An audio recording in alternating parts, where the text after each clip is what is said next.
Hey guys, tonight we're stepping into a world of steamy relaxation and public indulgence, where the scent of warm water mingled with the chatter of Roman citizens, and the sounds of splashing could be heard echoing through grand halls. Picture this: you walk into a massive bathhouse, the marble floors gleaming beneath your feet, steam rising from the pools of water, and the hum of conversation filling the air. The Romans didn't just bathe to get clean, they bathed to socialize, to relax, to conduct business, and maybe even to plan their next political move. The Roman bathhouse wasn't just a place for hygiene, it was a social institution. Now, before you get too comfortable, you probably won't survive the high temperatures and crowded spaces of a Roman bathhouse, just saying. They were a whole other level of intensity.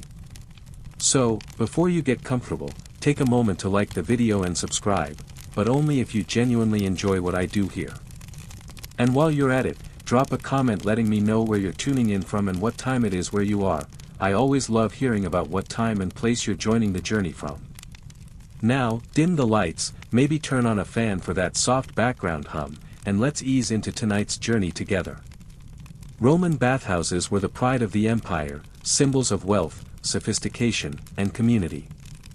The most famous baths were massive. Think of them as ancient versions of modern spas, but on an epic scale. Some baths could accommodate thousands of people at once, and they were open to all classes of society, from the wealthiest senators to commoners who paid a small fee to use the facilities. But let's not forget the sheer luxury of it all: the marble, the gold, the lavish decor. These were not just places to wash off dirt. They were experiences, designed to immerse you in luxury. The tradition of bathing in Rome started, of course, with the Greeks, who loved their bathhouses. But the Romans took it to the next level, creating the iconic baths that we still hear about today. They were designed not only to refresh the body but to stimulate the mind and provide a setting for social interaction. Imagine walking in, warm water greeting you, a bit of steam filling the air, and the sense that you were about to embark on an experience that could last hours. It was more than just a cleansing ritual, it was an essential part of Roman culture, the perfect blend of relaxation and social mingling. It wasn't just about getting clean, it was about feeling rejuvenated, reinvigorated, and, frankly, connected. In Roman society, the bath was a way of life, a place where you could engage in lively conversation, make new friends, or seal a business deal.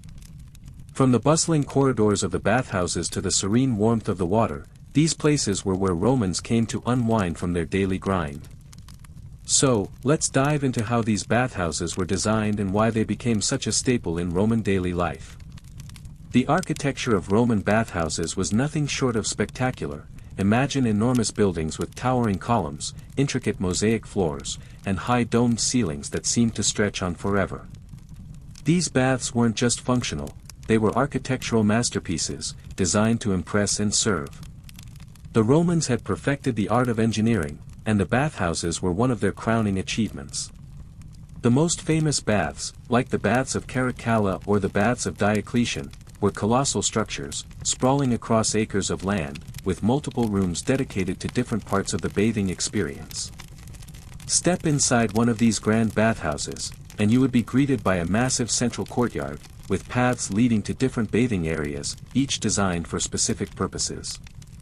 These baths were not only places to wash, but also places to experience a full range of sensations, from the soothing warmth of the hot rooms to the chilling plunge of the cold baths. But before we even get to the water, let's talk about the layout. The entrance to these bathhouses was grand, often lined with statues of gods, emperors, and heroes. Visitors were ushered in through a vast atrium, with high ceilings that allowed the light to filter in, creating a warm, welcoming atmosphere. The air was thick with the scent of oil and water, a combination that was meant to soothe both the body and the mind. The Romans believed in the therapeutic properties of the bath, and so they made sure the environment reflected this. The heart of the bathhouse was the apoditerium, the changing room, where bathers would leave their clothes behind before entering the baths. This room was typically quite large, and in some of the more extravagant bathhouses, it was adorned with frescoes and mosaics. The Romans loved to decorate, and their bathhouses were no exception. The apoditarium wasn't just a place to change, it was an extension of the bathhouse experience. This was the first step into a world of relaxation, and even the act of undressing was part of the ritual.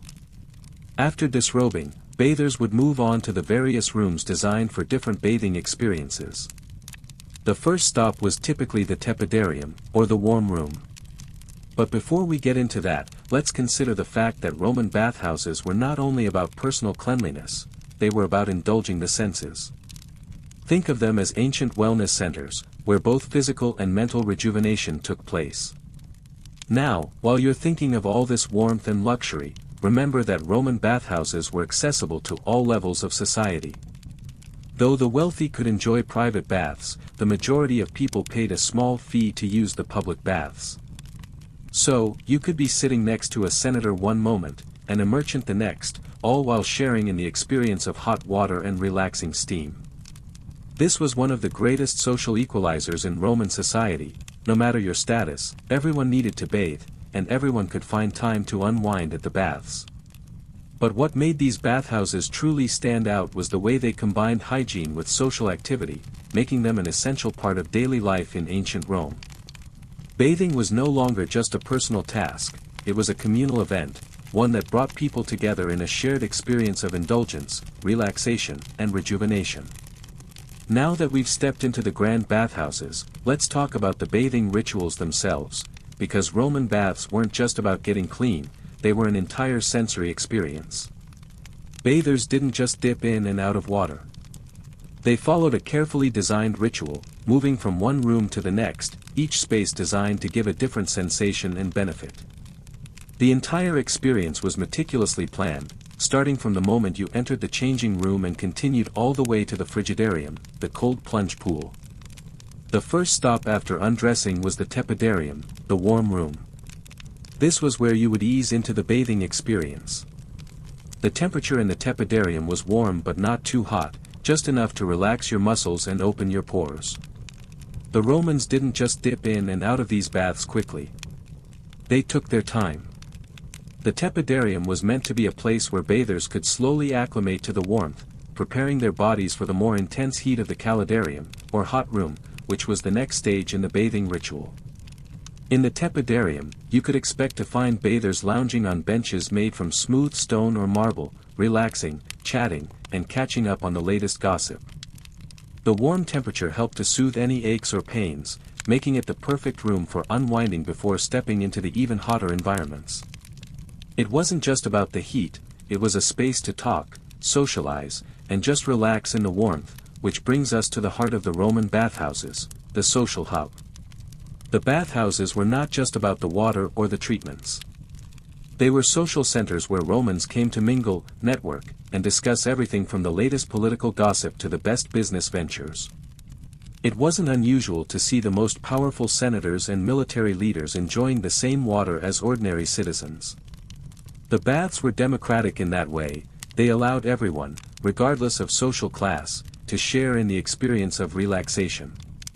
Bathhouses were not just places to get clean, but places to conduct business, forge relationships, and exchange ideas. But now, let's move on to the real heat, the calidarium, the hot room.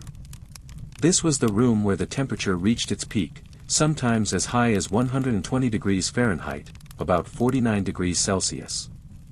The calidarium was a cavernous room filled with steamy, heated air, and a large hot pool where bathers would immerse themselves. The heat had a dual purpose, it opened up the pores for a deep cleanse and increased circulation, helping to remove toxins from the body. However, this wasn't a space for lingering long. Bathers would go in, sweat out their impurities, and then move on to cooler rooms to restore their bodies. As you can imagine, spending too long in the calidarium could be dangerous. The Romans were keenly aware of the risks, and they had a solution. They would move to the frigidarium, the cold plunge pool, to counterbalance the heat. Historians still argue whether Romans used the cold plunge strictly for health benefits or whether it was more of a quick refresh after the intense heat.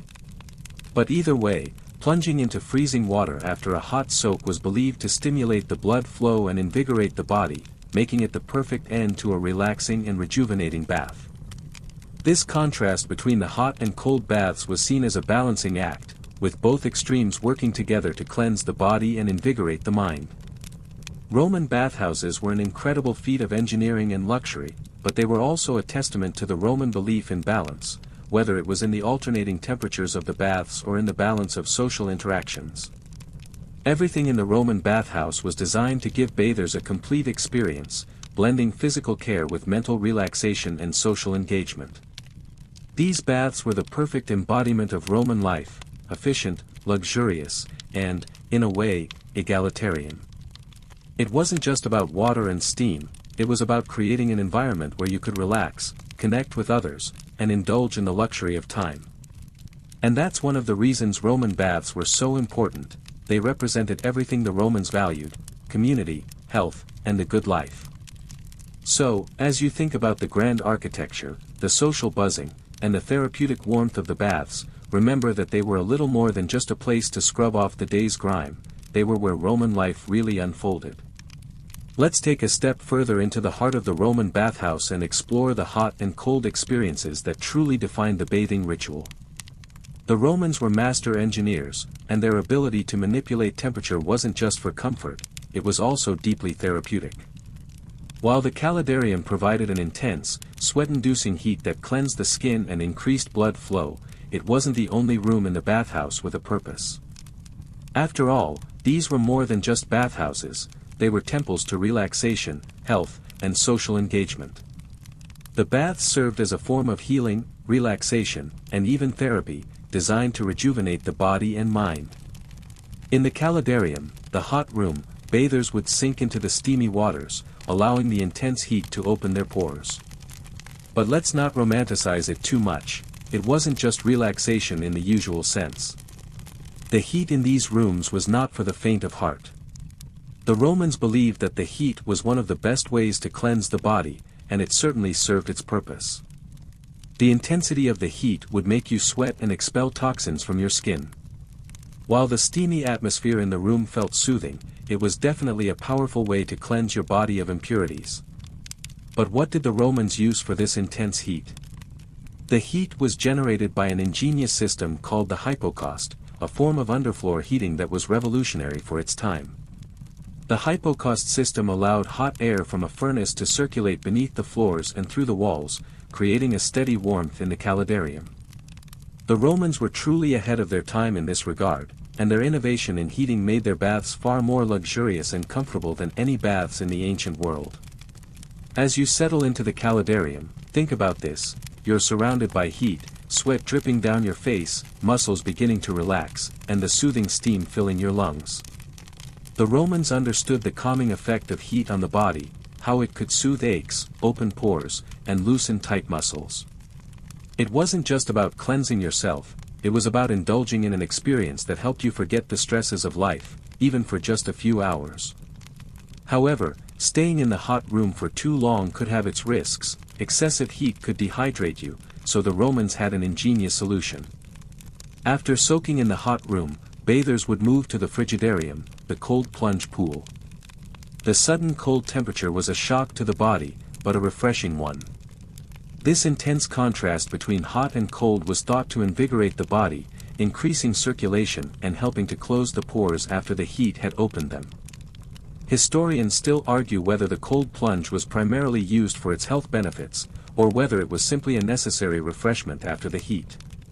Either way, bathers who dared to take the plunge were rewarded with a rush of energy and a heightened sense of alertness. If you've ever experienced the thrill of jumping into cold water after a long soak in the hot tub, you can begin to appreciate why the Romans loved this practice. It was a sharp contrast, but it brought a sense of vitality that made the entire bathing experience feel rejuvenating. The cold plunge wasn't just about physical recovery, it was also about creating balance in the body. The heat relaxed you, but the cold water revitalized you, leaving bathers feeling balanced and renewed.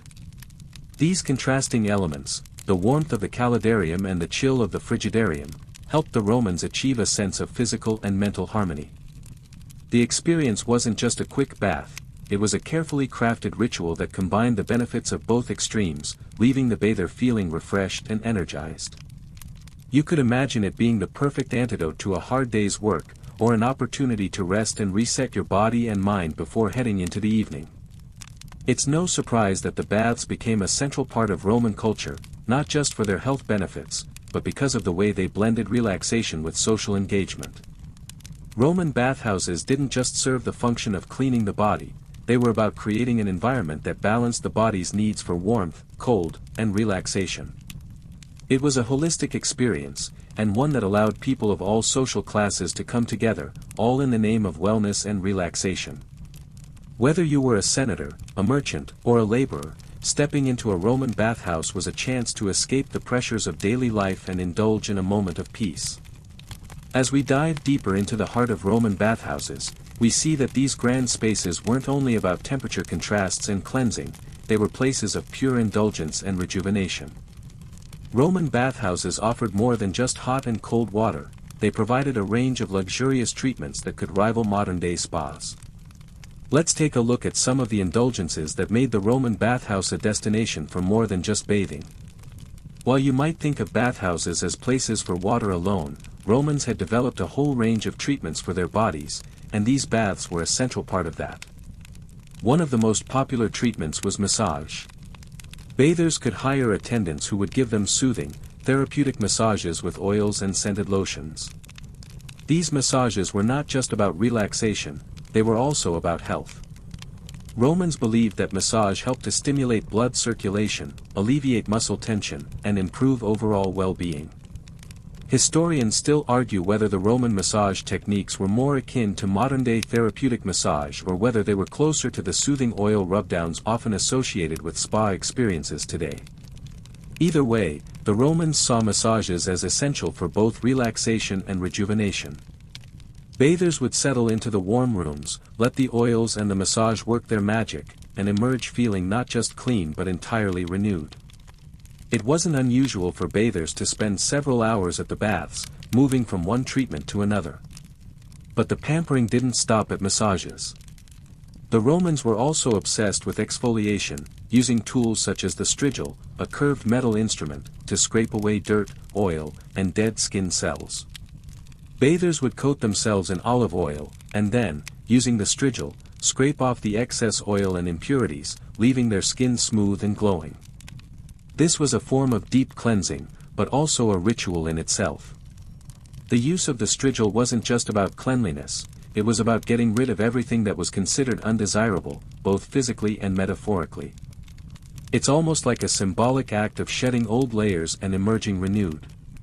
The Romans didn't just use exfoliating techniques for their skin, they also indulged in scented oils and perfumes.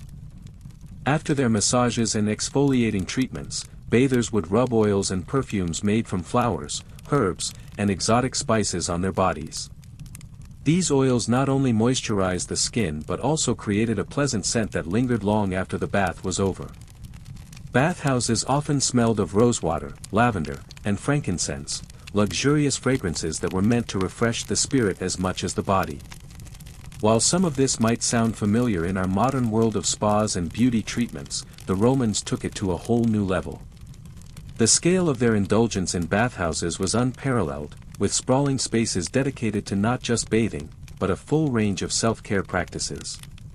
Bathing wasn't a solitary experience, it was a communal activity that combined relaxation, health, and luxury all in one place. For the Romans, the bathhouse was as much a part of their social life as their physical well-being. These indulgences weren't available to just anyone, though.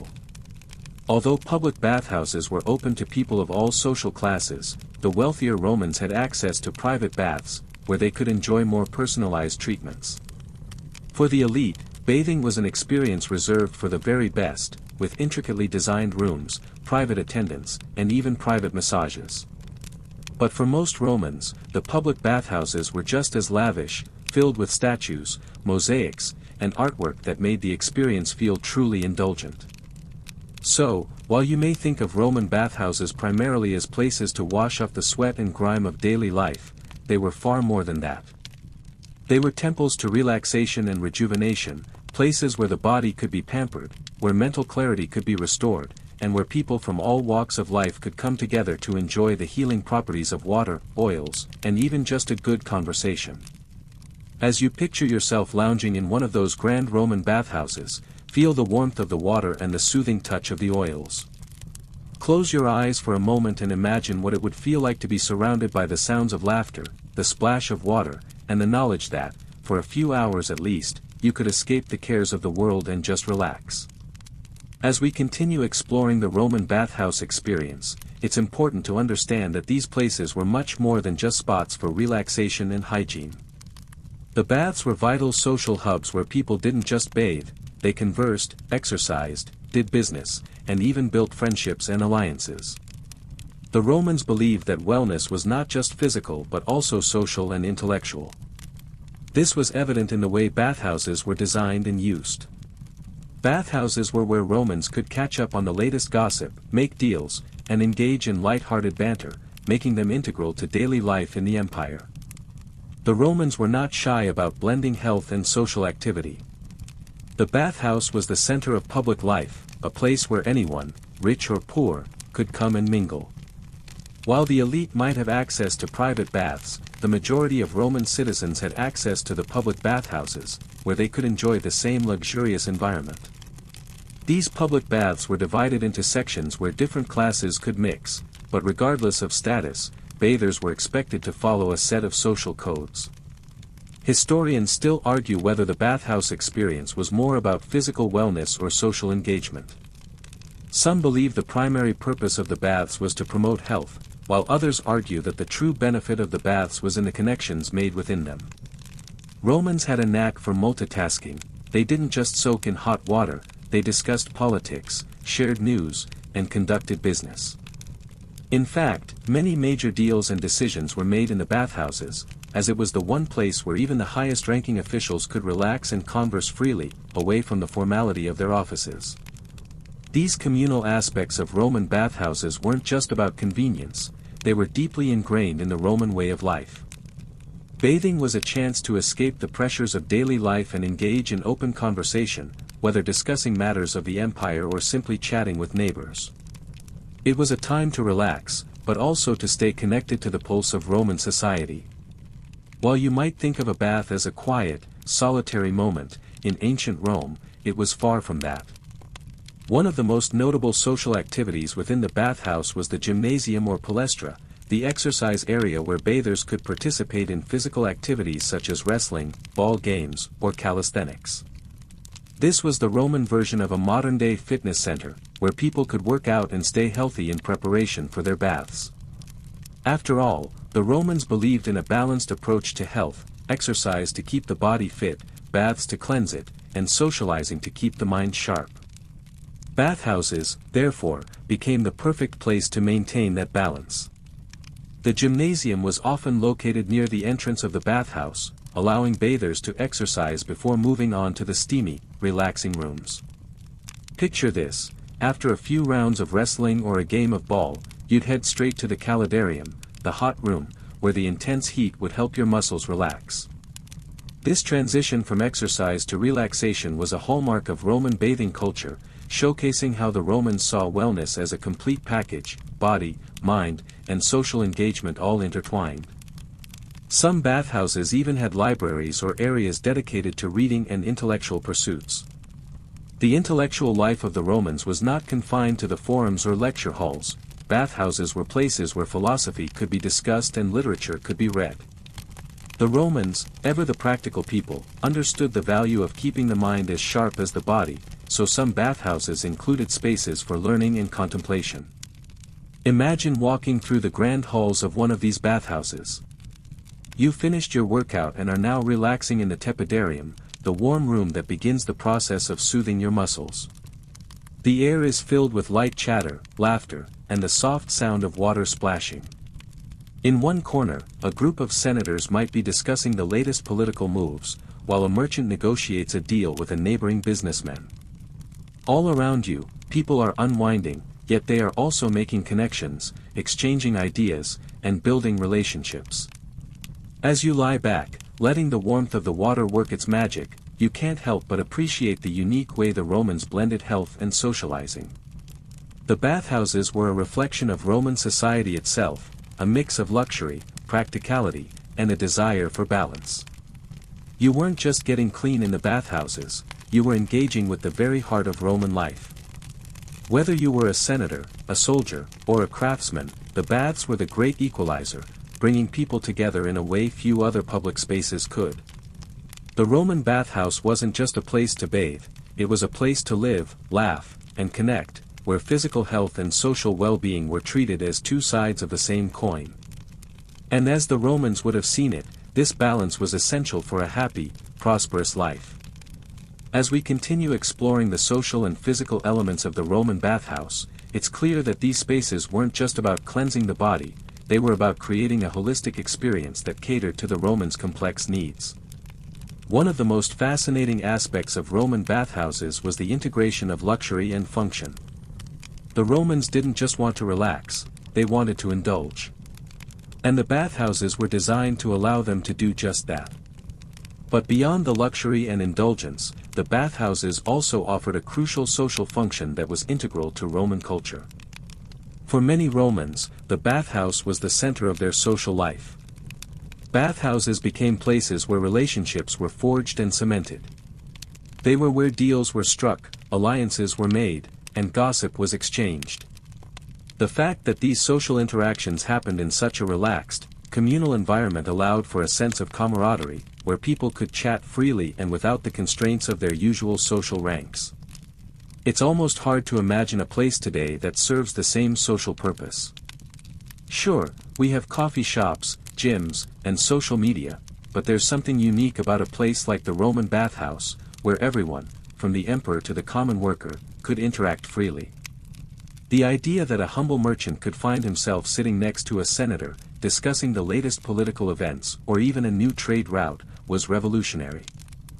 These bathhouses were true community hubs, where all Romans, regardless of their social status, could find equal footing in the heat of the water or the cold plunge of the frigidarium.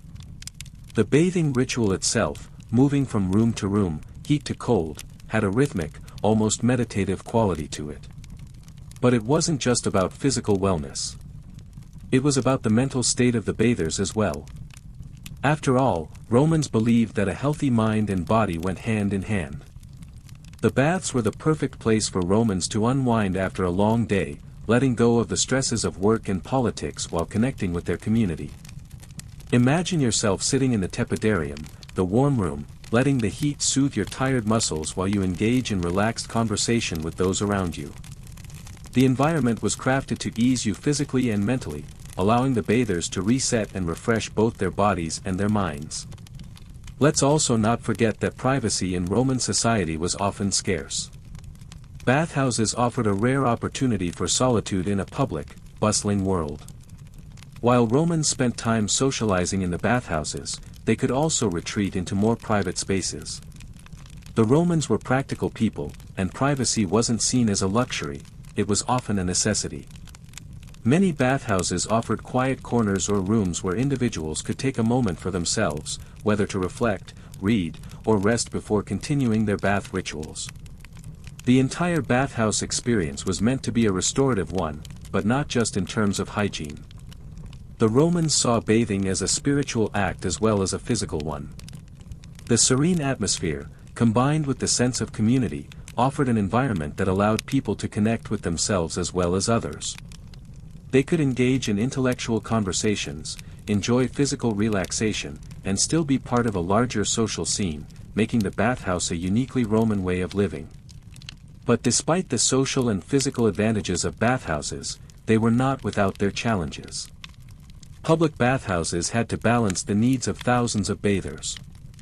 This meant that cleanliness was a constant issue. The sheer volume of people coming and going meant that water quality could be compromised, even in the most well-maintained bathhouses. The solution? A rigorous cleaning process that involved changing the water regularly and using slaves to maintain the spaces. Bathhouses were constantly cleaned and maintained to ensure they were ready for the next round of bathers. Moreover, while the baths were built to accommodate large crowds, it wasn't unusual for the bathhouses to experience periods of overcrowding, especially in the larger cities like Rome or Ostia. With so many people coming to use the facilities, sometimes it could feel like a chaotic, steamy mess of people. But somehow, this never diminished the overall experience. The idea that you could spend a few hours relaxing with strangers, hearing laughter, feeling the heat, and just letting go of the outside world made the experience worth the bustle.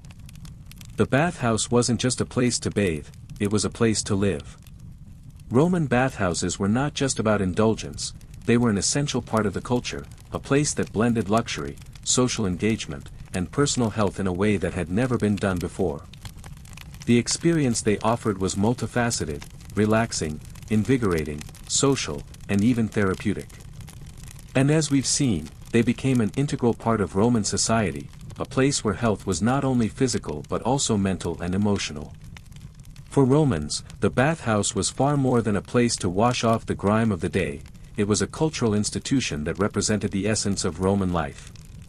So, as you picture yourself moving through the Roman bathhouse, wading through warm pools, feeling the rush of the cold plunge, and having a casual conversation with someone you just met, remember that the Romans didn't just create baths, they created a way of life. As we explore further into the world of Roman baths, we can't ignore the influence they had on Roman culture and the social structure of the time.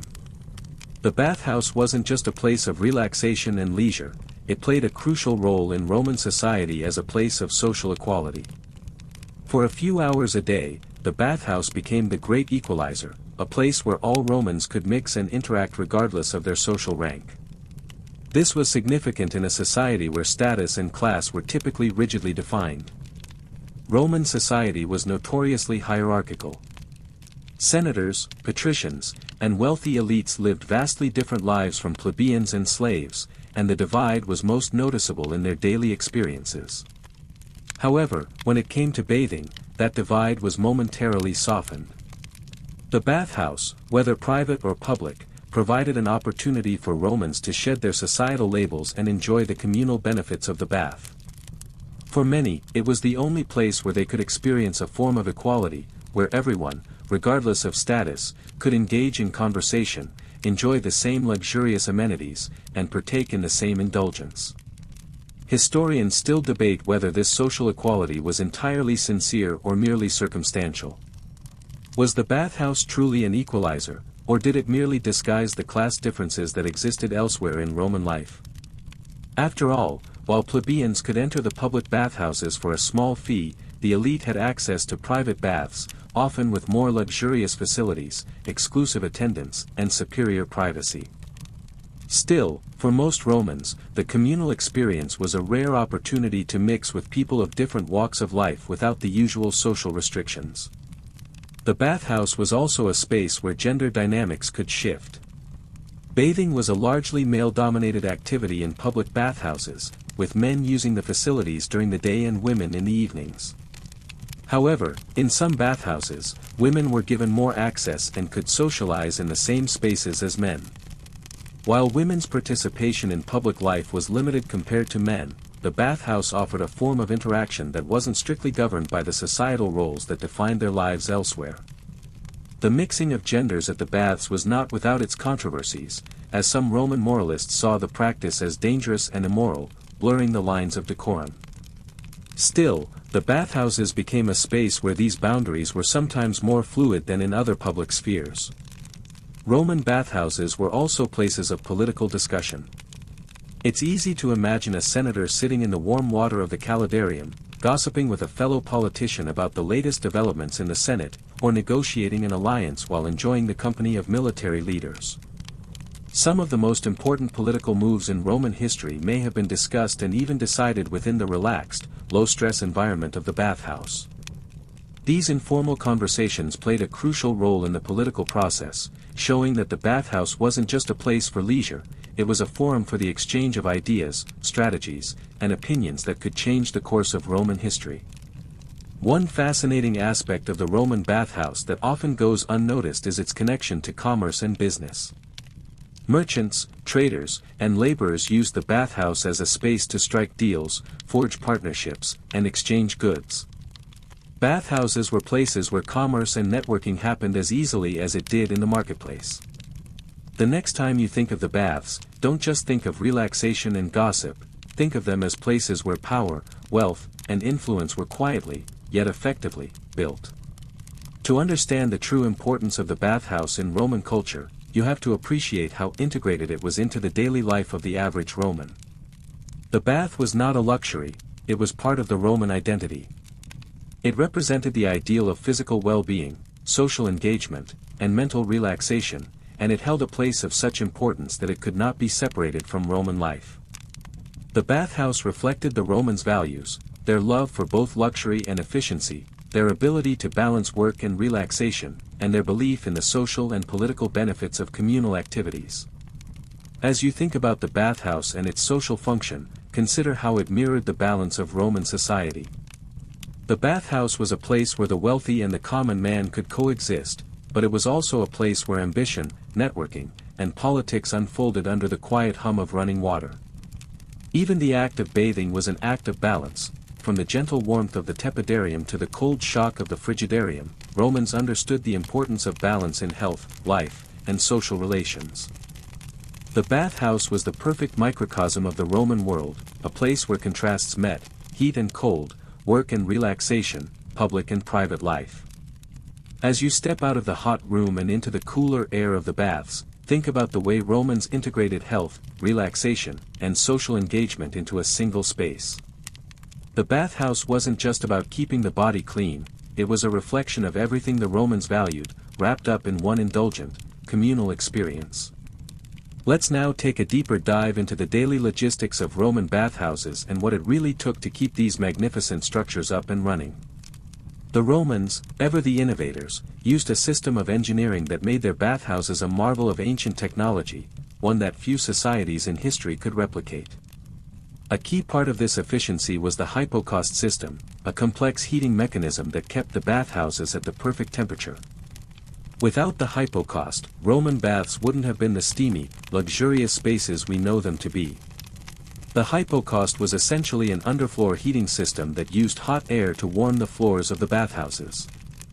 This system worked by circulating hot air from a furnace, which would flow through empty spaces beneath the floors and through flues in the walls. The floors were raised on pillars, allowing hot air to pass underneath, while the walls were lined with channels that also carried the heated air. This allowed the Romans to maintain a consistent temperature in the various rooms, whether the warm and cozy tepidarium or the sweltering calidarium. The Romans were able to enjoy their baths in the most comfortable settings, thanks to this brilliant engineering. Historians still argue about how much the hypocaust system was used for social purposes versus its purely functional role in heating the bathhouses. Was it purely a matter of comfort, or did the Romans also enjoy the social and intellectual benefits of knowing they had such a sophisticated system at their disposal? After all, the Romans loved demonstrating their technological advancements, and the hypocaust was no small feat either way. The hypocaust system wasn't just a piece of Roman engineering, it was part of the very fabric of bathhouse life. Running a bathhouse was no small task, and it required a vast workforce. The slaves and freedmen who worked in the bathhouses were the unsung heroes of this entire operation. The job of keeping the bathhouse clean and operational was enormous.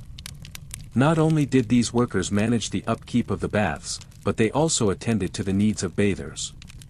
Some of the workers were responsible for lighting the fires in the furnaces, ensuring that the heating system functioned properly. Others scrubbed and cleaned the floors, made sure the water levels in the pools remained consistent, and assisted bathers with anything they might need, from towels to oil for massages. The bathhouses themselves were often quite large, think of them as ancient public wellness centers. Managing so many visitors required a large, organized team. Bathhouse attendants were often tasked with looking after the changing rooms, where bathers would leave their clothing and belongings, and ensuring that no one's personal items went missing. The bathhouses weren't just about the baths themselves, but about creating a whole environment that served the needs of the community. From the attendants to the cleaners to the workers maintaining the hypocaust system, everyone played a vital role in ensuring that the experience ran smoothly. Despite their sheer size and complexity, Roman bathhouses were typically highly organized, and they boasted advanced plumbing systems that brought in fresh water and drained out the used water efficiently. The Romans made sure their bathhouses were self-sustaining to meet the demands of the thousands of bathers who visited every day. They also had to ensure that the water in each room remained clean.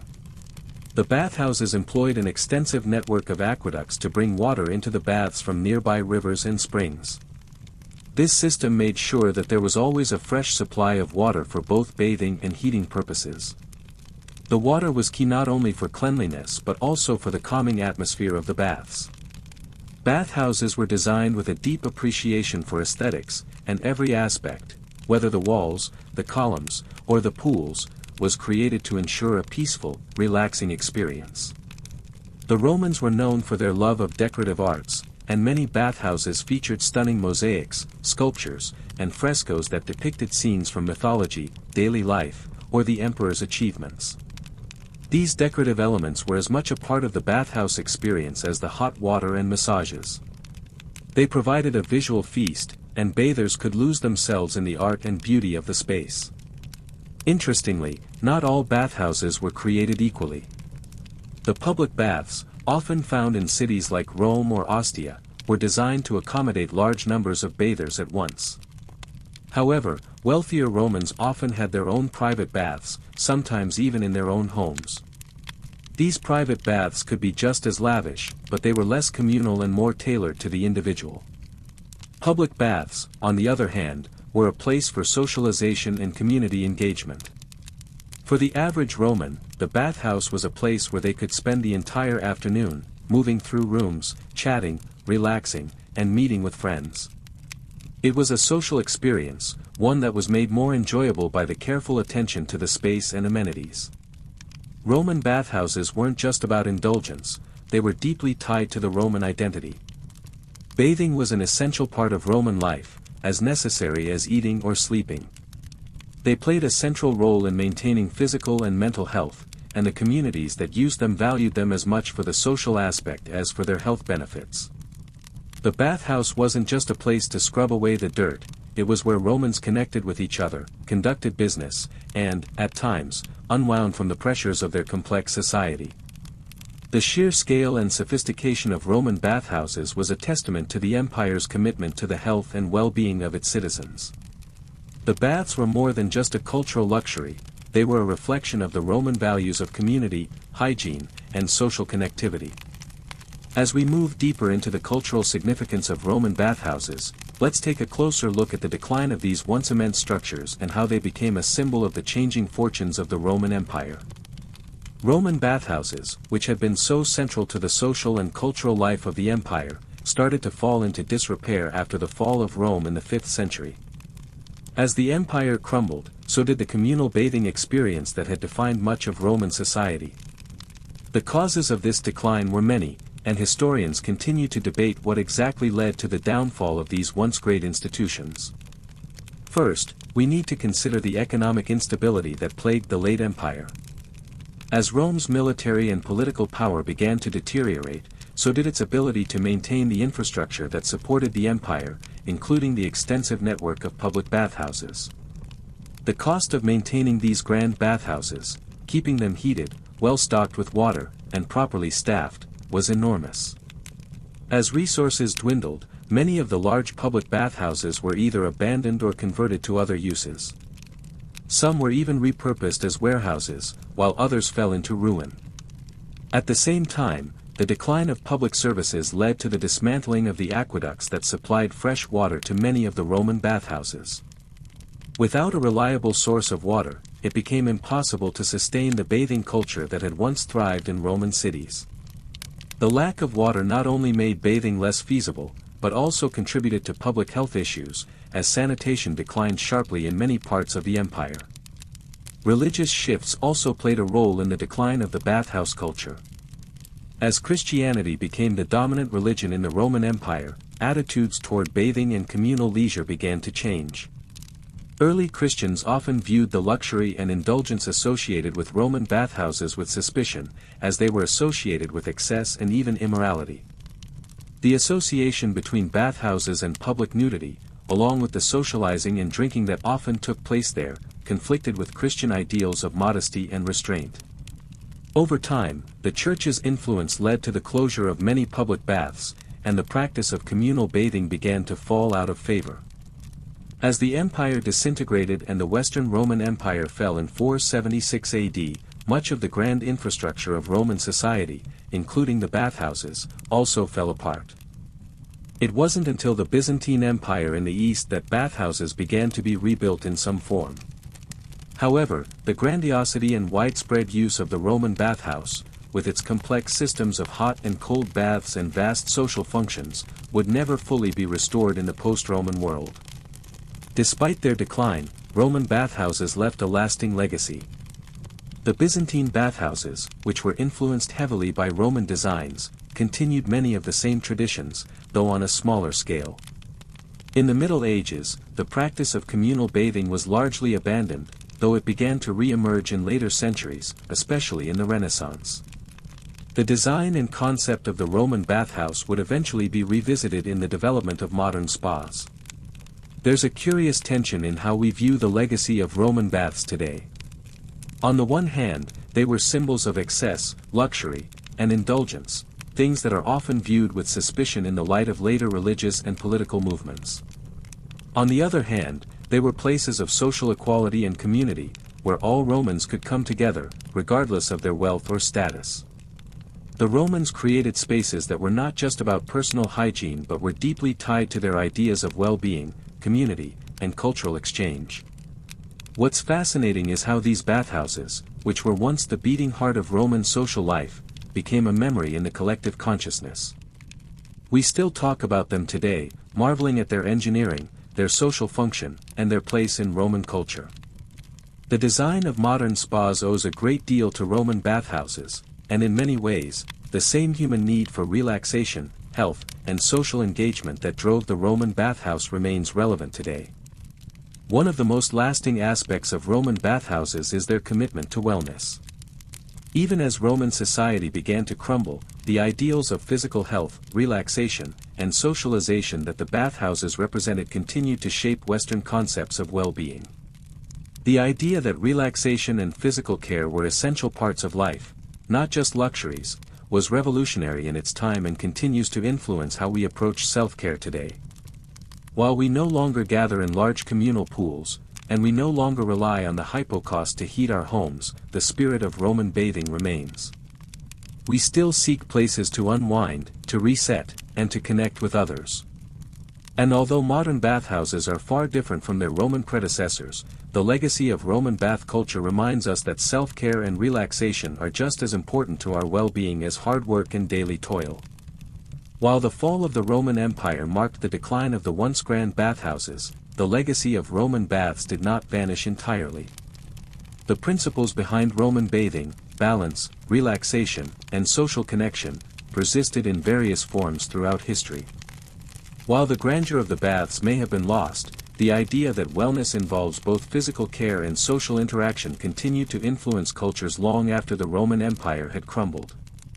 One of the most immediate influences of the Roman baths was seen in the Byzantine Empire. The Byzantines were keen to preserve the engineering marvels of Rome, and their bathhouses reflected this. They maintained the Roman tradition of alternating hot and cold rooms, often using similar underfloor heating systems, although on a somewhat smaller scale. The Byzantines also kept the practice of using the baths for both health and social reasons, continuing the Roman tradition of communal bathing, though often in more modest structures. However, the concept of public bathing didn't flourish again in the West until the Renaissance. The Renaissance saw a resurgence of interest in the classical world, and with it, the rediscovery of Roman art, architecture, and leisure practices. The fascination with the ancient world during this time sparked the construction of bathhouses in many European cities. These were more luxurious than their medieval predecessors and often took inspiration from Roman bath designs. Cities like Florence and Paris saw the construction of lavish public baths, where wealthy citizens could once again indulge in the pleasures that the Romans had enjoyed centuries earlier. But even as European society began to embrace Roman-style baths again, public bathing never fully regained its former popularity. The rise of private bathrooms in the 18th and 19th centuries marked a shift toward individual rather than communal bathing. The creation of private baths in the home became increasingly common, and the communal experience of the bathhouse slowly faded. Ironically, the very luxury that the Romans introduced, in the form of private baths, ultimately undermined the public bathhouse tradition. Despite this, the essence of the Roman bathhouse, its balance of relaxation, health, and socialization, survived in a more modern context. As the centuries passed, the spa industry blossomed. Modern spas, with their emphasis on relaxation, therapy, and community, are the direct descendants of Roman bathhouses.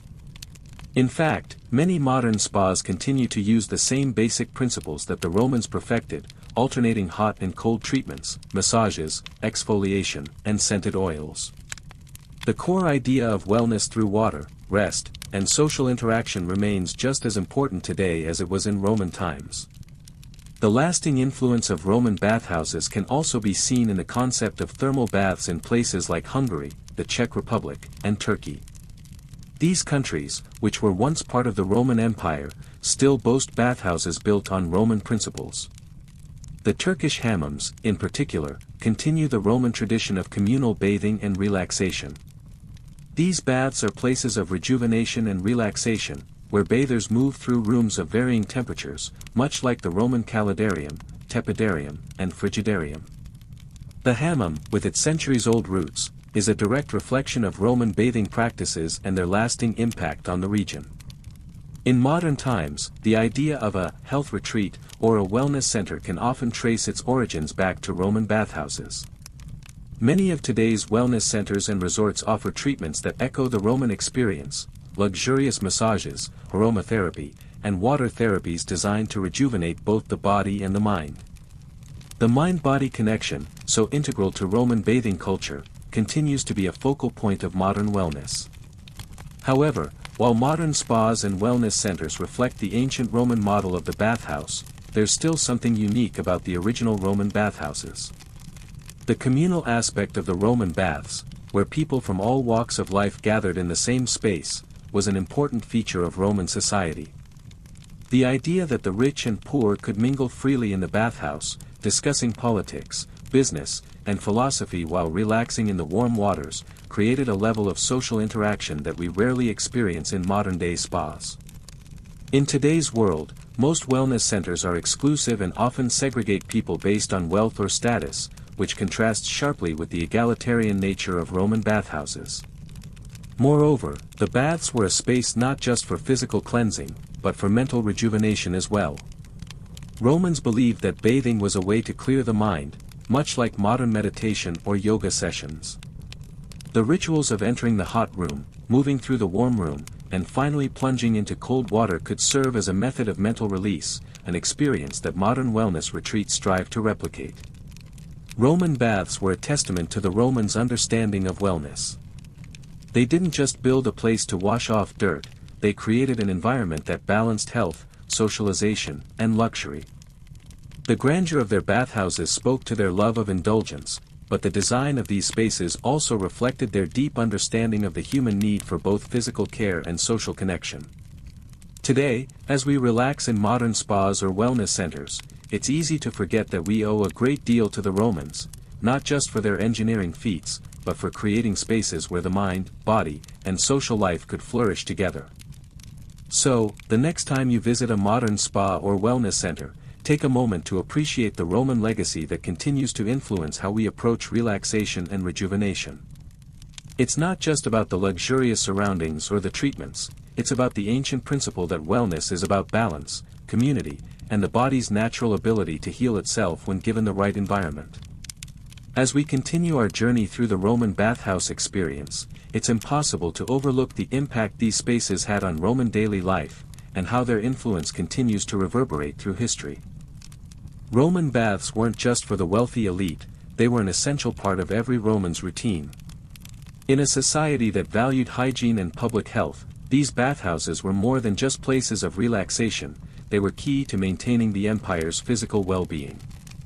For the average Roman citizen, a visit to the public bathhouse was as routine as going to the market or meeting friends at a local tavern.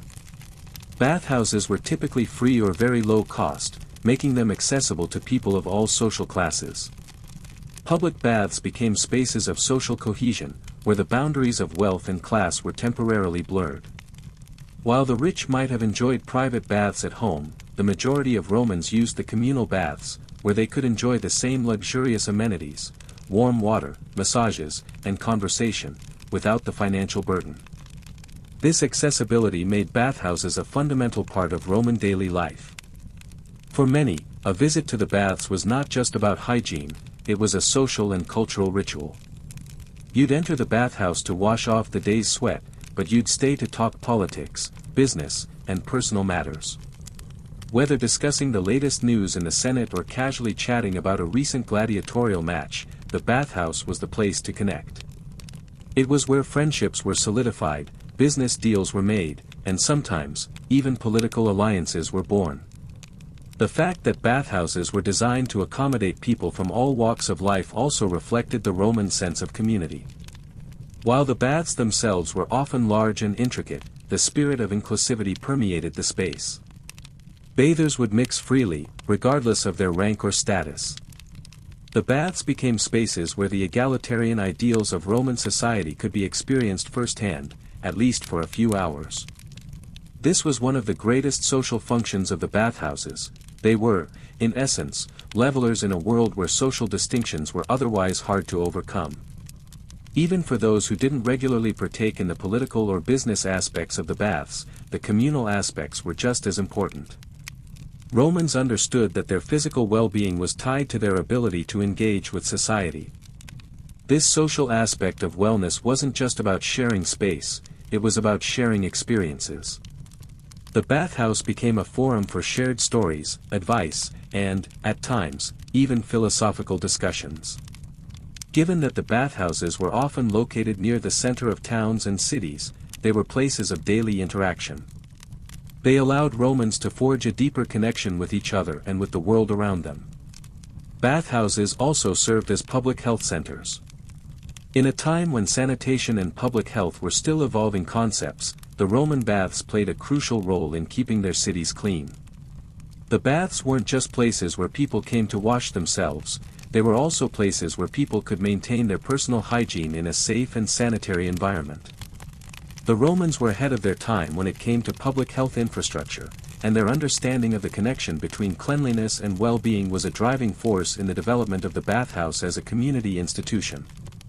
But beyond the physical aspects, there was also a mental component to Roman bathing culture.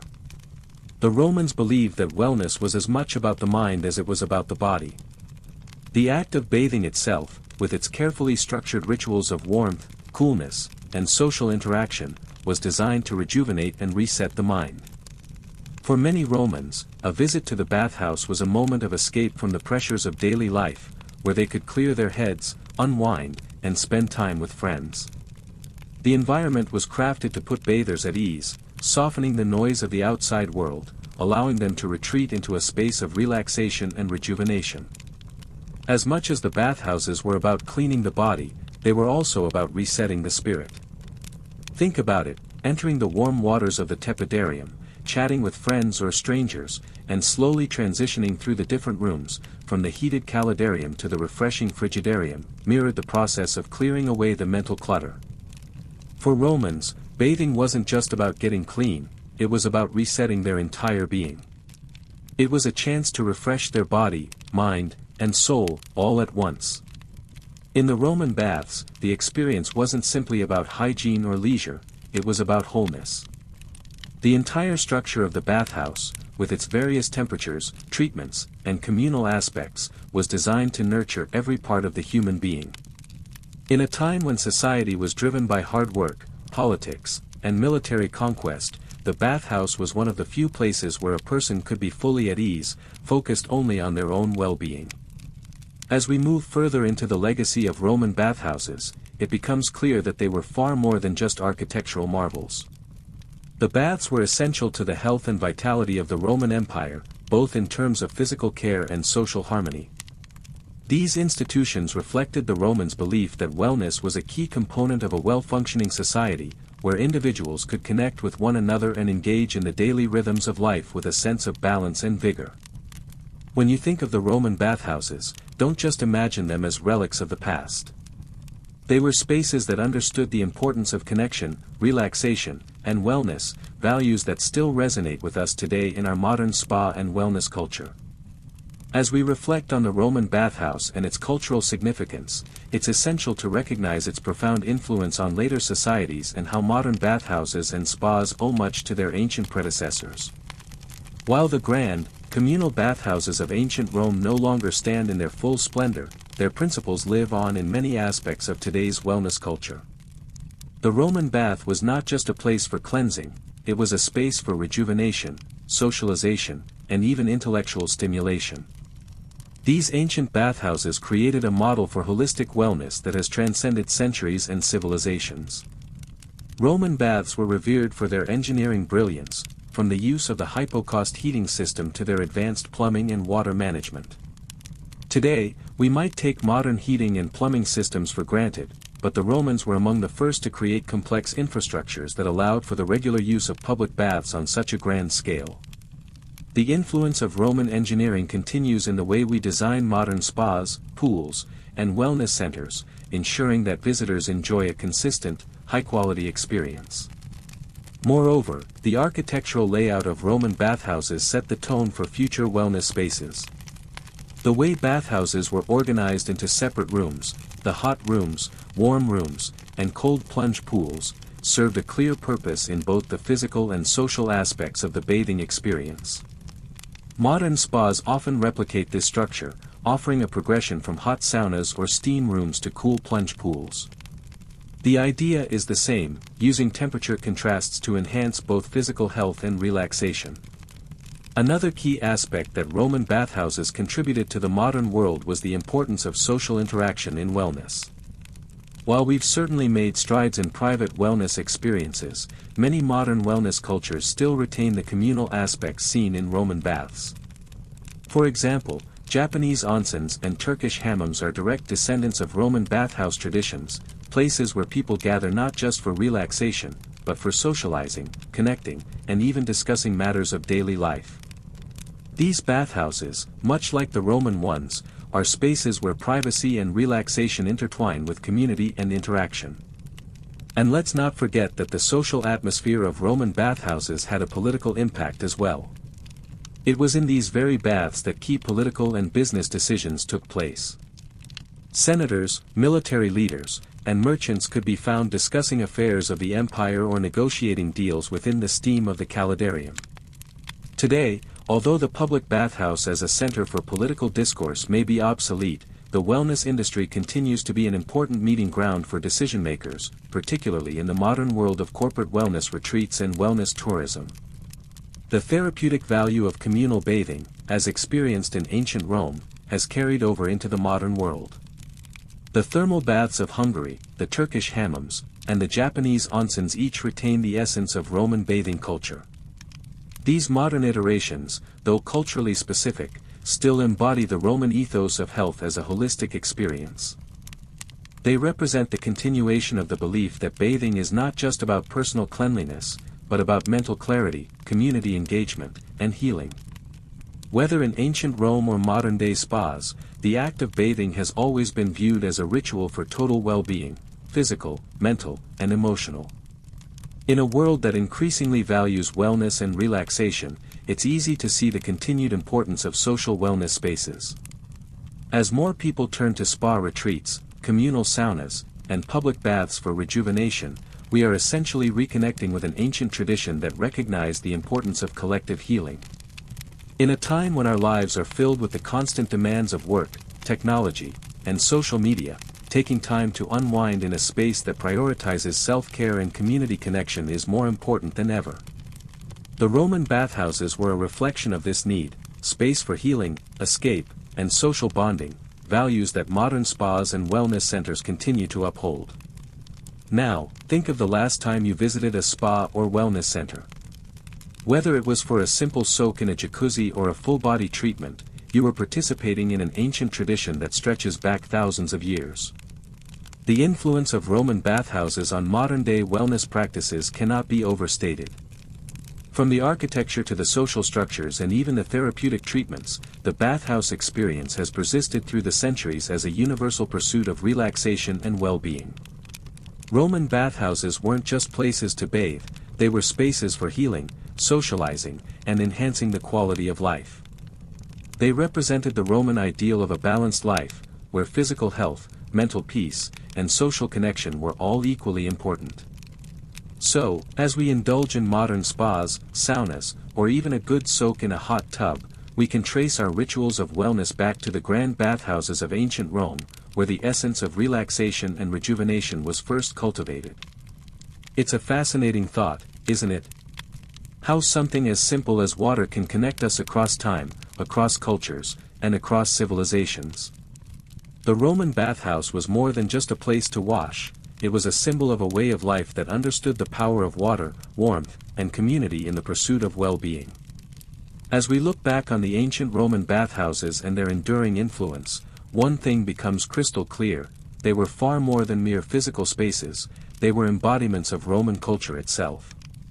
The Roman bathhouse was a microcosm of Roman society, where physical health, social engagement, and civic pride were all deeply intertwined.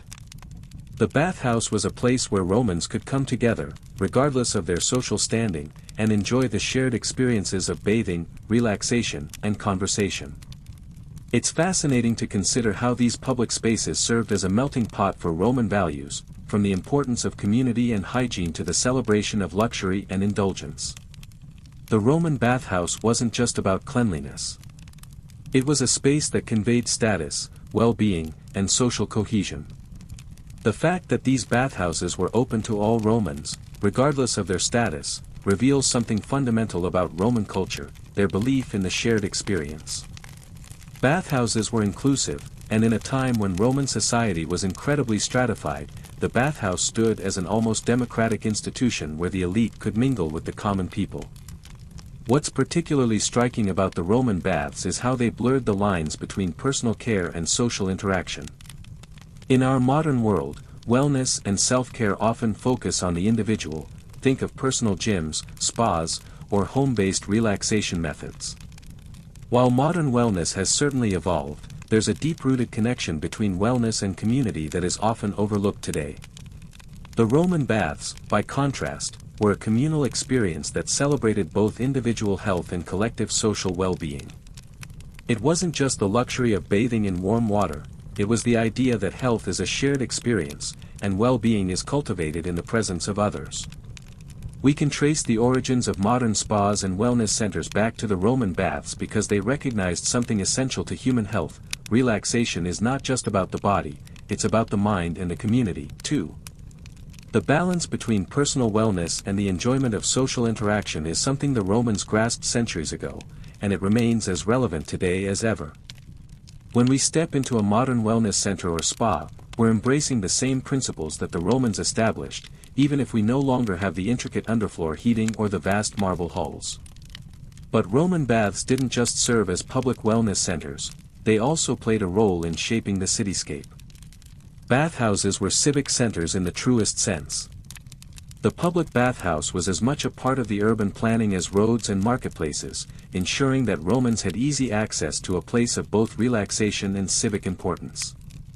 The bathhouses themselves were located near major roadways or in the heart of cities like Rome and Ostia, ensuring that bathers could find them with ease. The baths were typically open for long hours, allowing citizens to integrate their visit into their daily routines. Beyond the physical design of these spaces, Roman bathhouses had a strong cultural impact that influenced the development of public bathing spaces throughout history. While bathhouses as we know them today differ in some aspects, there are no marble columns or grand mosaics, and we don't have public bathing sessions where citizens socialize freely, they still carry the same message: bathing is more than just a means of cleanliness, it's a way to care for your body, relax your mind, and connect with others. The architectural features of Roman bathhouses were awe-inspiring. From the intricate mosaics and frescoes that adorned the walls to the towering columns that marked entrances, these spaces were designed to impress. Bathhouses were places of both function and aesthetic expression, where beauty was just as important as utility. The Romans believed that the environment could enhance the experience. Everything from the luxurious designs to the layout of the spaces was carefully planned to provide a full sensory experience. In fact, some bathhouses had art installations, offering bathers the chance to enjoy beauty in more than just their water. But what truly elevates the Roman bath experience was the inclusion of exercise, the gymnasium and palestra. The physical fitness aspect of Roman baths should not be overlooked. While we tend to think of bathhouses as places for relaxation, the exercise areas were an integral part of the bathing ritual. Romans understood that physical health was just as important as relaxation, and they blended the two seamlessly. After working out, bathers could relax in the tepidarium or enjoy the therapeutic effects of the hot water, which eased their aching muscles. The Roman belief in balance, exertion followed by relaxation, was seen in this integrated approach to physical and mental wellness. Today, fitness retreats and wellness centers that combine exercise with relaxation can trace their origins back to the Roman bathing experience. The idea that your physical fitness should complement your emotional and mental well-being is a concept that has persisted for thousands of years. Whether you're enjoying a modern gym session, a yoga retreat, or a wellness retreat that incorporates physical activity with relaxation, you're taking part in an ancient tradition that dates back to the Romans. Roman baths were multifaceted, serving not only as spaces for personal care, but also as centers of civic life and social engagement. They were places where Romans gathered to engage with their communities, forge relationships, and even conduct business. From political meetings to casual conversations, bathhouses offered an unparalleled environment for the free exchange of ideas. This concept of communal bathing continued to inspire cultures around the world, influencing Byzantine baths, Turkish hammams, and modern wellness centers. The idea of the bathhouse as a community hub is something that we still value today, and its Roman origins are clear in how we approach wellness and connection. Whether in a local spa, a fitness center, or a public bath, the spirit of Roman bathing continues to thrive in the modern world. As we come to the end of our journey through the world of Roman bathhouses, it's clear that their influence on society, wellness, and even architecture has endured for centuries. From the early days of the Republic to the height of the Empire, Roman bathhouses were not only places of luxury and relaxation, but also cultural landmarks, offering us a fascinating window into the Roman way of life. These bathhouses were much more than just venues for hygiene, they were spaces where the physical, mental, and social well-being of citizens could be nurtured and balanced. Roman bathhouses were intricately woven into the fabric of daily life. They were an essential aspect of Roman identity, offering both personal indulgence and community connection. The lavish mosaics, towering columns, and beautifully designed marble floors reflected the Romans' belief that life should be experienced to the fullest, with every aspect, health, relaxation, and even social interaction, integrated into their architectural vision. But despite their decline following the fall of the Western Roman Empire, the legacy of Roman bathhouses remains incredibly relevant. The concept of wellness that was born in these spaces continues to shape modern spa culture, where the principles of relaxation, rejuvenation, and social connection are just as essential today as they were in ancient Rome. When we step into a modern spa, wellness center, or fitness retreat, we are, in many ways, stepping into the same space the Romans created centuries ago.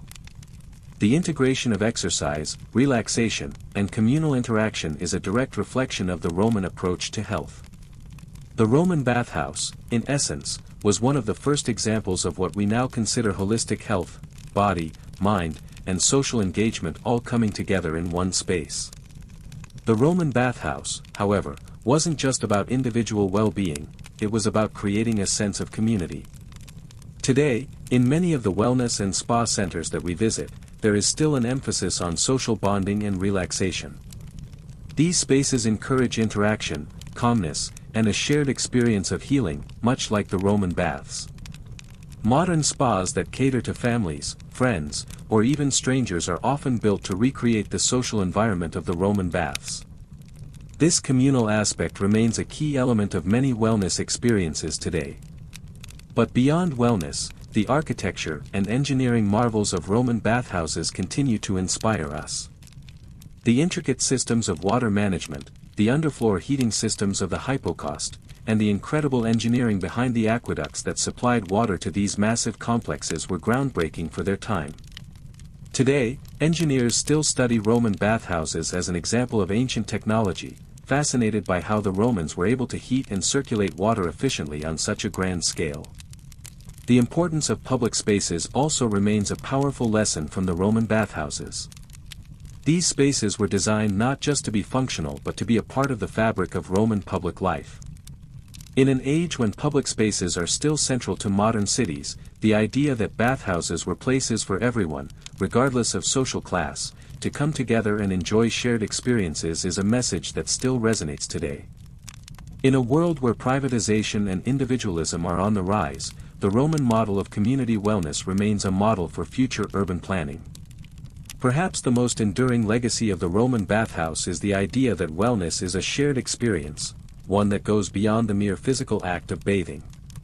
Whether it's a modern spa, a wellness retreat, or simply a quiet moment of relaxation, we are all partaking in the legacy of the Romans who understood that the mind, body, and social engagement are all deeply connected. The rituals of bathing, which began as a necessity, transformed into something much greater, an experience that fostered community, health, and well-being. So, the next time you step into a modern wellness center or spa, take a moment to remember the Romans, who built bathhouses that were not just about cleanliness, but about creating a space where health, relaxation, and social interaction could flourish.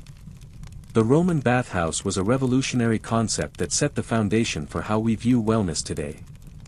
Whether you're soaking in a hot tub, sitting in a sauna, or enjoying a massage, remember that these simple pleasures can be traced back to the grand bathhouses of Rome, where the pursuit of relaxation and rejuvenation was as much about the experience of community as it was about personal well-being.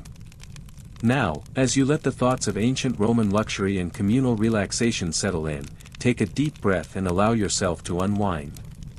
Just like the Romans, you deserve this moment of peace and rejuvenation. Let the soothing water, whether metaphorical or real, wash over you as you embrace the calm of the evening.